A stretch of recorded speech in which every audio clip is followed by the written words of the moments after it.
For those of you thinking about where your next vacation is going to be, the DMV wants to make sure that you're prepared with the proper identification. And we're talking about the real IDs, which federal agencies, including the TSA, will start enforcing in the coming months.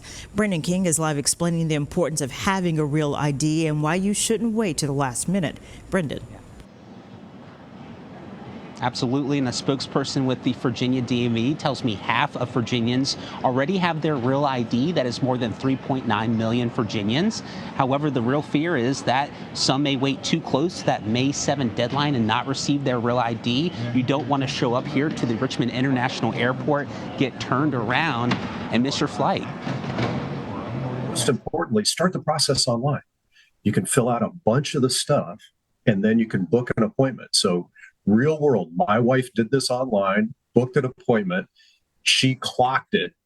It took her 18 minutes from when she got out of her car in the parking lot till when she was back in her car. You don't hear stories like that about the DMV often. So that's Mike Presendo, Director of Communications and Marketing for the Virginia DMV. He says the real ID in Virginia is optional with that special star designation at the top right of the license. You don't need one to drive around, but it is required for air travel here in Virginia and accessing federal facilities like the federal courts. The Real ID Act was enacted after 9/11 to enhance security of documents and the ability for the government to identify you. People get divorced, they change their name.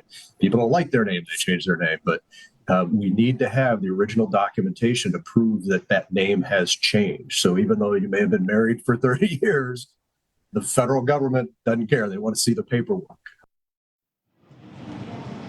Again, the Virginia DMV urging you not to wait until the last minute to avoid potential delays. It's a one-time $10 fee to get and apply for your real ID. That deadline, again, is May 7th. They say they do have some partnerships with agencies to help you obtain your original documents like your birth certificates. Again, you can find all that information on the website for the Virginia DMV.